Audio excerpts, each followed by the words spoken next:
حدیث میں آتا ہے کہ ایک کافر تھا، وہ مکے سے مدینہ آیا، سارا دن کام کاج کرتا رہا، رات اسے رہنے کے لیے کوئی جگہ نہ ملی، نہ کوئی رہائش تھی، نہ کوئی ہوٹل تھے، نہ کوئی ایسے اسباب تھے کہ وہ اپنی رات گزارتا۔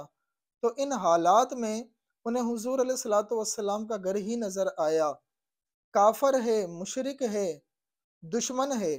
دشمن بھی عام نہیں، یہ ان لوگوں میں سے تھا جنہوں نے آقا کریم علیہ الصلوۃ والسلام کے مبارک گھر کو گھیر لیا تھا کہ آپ کو شہید کر دیں، اور حضور علیہ الصلوۃ والسلام نے پھر وہاں سے ہجرت فرما لی تھی۔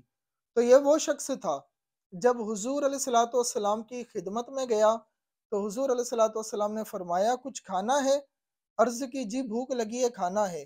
حضور نے اپنے مبارک ہاتھوں سے بکری کا دودھ دھویا، پیالہ بھر کے اسے پلا دیا۔ جب وہ پی چکا تو حضور نے دوبارہ فرمایا اور پینا ہے؟ کہا کہ جی پینا ہے۔ 7 مرتبہ حضور علیہ الصلوۃ والسلام نے اسے دودھ عطا کیا، وہ دودھ پی کے بستر پر جا کے لیٹ گیا۔ اور حضور علیہ الصلوۃ والسلام کے لیے، آپ کی اہل بیت کے لیے، رات کے لیے صرف یہ دودھ ہی ہوا کرتا تھا، تو اب ان کے لیے کچھ نہیں بچا۔ حضور علیہ الصلوۃ والسلام اور اہل بیت ازواج مطہرات خالی پیٹ سو گئے، اور انہیں سکون کی اللہ نے نیند سلا دیا۔ اور دوسری طرف یہ کافر پیٹ بھر کے بھی ساری رات سو نہ سکا، یہی سوچتا رہا کہ ہم نے ان کے ساتھ کیا سلوک کیا تھا اور انہوں نے ہمارے ساتھ کیا سلوک کیا ہے۔ جب صبح کا وقت ہوا، اذان فجر ہوئی، تو اس کافر کے دل کے اندر ایمان کا نور آ چکا تھا۔ آقا کریم علیہ الصلوۃ والسلام جب تشریف لائے تو وہ دست بستہ کھڑا ہو گیا، یا رسول اللہ مجھے اپنی غلامی میں قبول فرما لیجئے، مجھے مسلمان کر دیجئے۔ آقا کریم علیہ الصلوۃ والسلام نے اسے کلمہ پڑھایا اور یہ شخص صحابی بن گیا۔ تو حضور علیہ الصلوۃ والسلام نے دوبارہ ایک دودھ کا پیالہ لے کے اسے پلایا، تو اس نے پی لیا۔ حضور علیہ الصلوۃ والسلام نے چونکہ رات تجربہ کیا تھا، فرمایا کہ اور لاؤں؟ اب عرض کرتا ہے یا رسول اللہ میرا ایک ہی پیالے سے پیٹ بھر چکا ہے۔ جب تک سینے میں کفر تھا، ایمان نہیں تھا، 7 پیالوں سے بھی پیٹ نہ بھرا۔ جب ایمان کا نور آ گیا تو ایک ہی پیالے سے پیٹ بھر گیا۔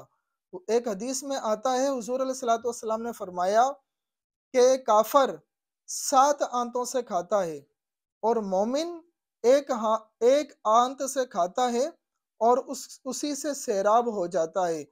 تو جو لوگ کھاتے ہی رہتے ہیں اور بس کھاتے ہی رہتے ہیں، تو پھر وہ دیکھیں کہ ان کے پیٹ کے اندر ایمان کی کمی تو نہیں ہے۔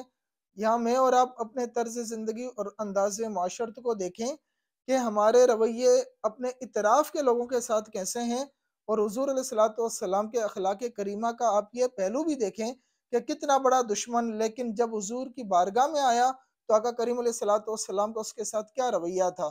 تو بہت سارے مقامات پر ہم جو مذہبی طبقے سے تعلق رکھنے والے لوگ ہیں، ہمارے رویوں کی تلخی کی وجہ سے بھی لوگ دین سے دور ہو جاتے ہیں۔ تو اپنی طبیعت میں نرمی، اخلاق و کردار کی خوبصورتی ایک مبلغ کی بنیاد ہوتی ہے۔ سفیان ثوری رحمۃ اللہ تعالی علیہ فرماتے ہیں کہ بہترین مبلغ وہ ہے کہ جسے الفاظ کی بجائے کردار استعمال کرنا پڑے۔ امام زین العابدین رضی اللہ تعالیٰ عنہ کی خدمت میں ایک شخص حاضر ہوا، کہنے لگا میں تبلیغ کے لیے جا رہا ہوں، مجھے وصیت فرمائیں۔ تو آپ نے فرمایا کوشش کرنا زبان کا استعمال نہ کرنا پڑے۔ ہمارے اسلاف کا تو طریقہ اخلاق و کردار کی خوبصورتی تھی، وہ جہاں سے گزرتے تھے ان کے اخلاق کریمہ کو دیکھ کر لوگ اسلام کی طرف راغب ہو جاتے۔ تو اخلاق و کردار کی خوبصورتی ہی اسلام کو غالب کرے گا، اور اتمام دین کے لیے لازم ہے کہ حضور علیہ الصلوۃ والسلام کے اخلاق کریمہ کو منبر و محراب سے بیان کیا جائے۔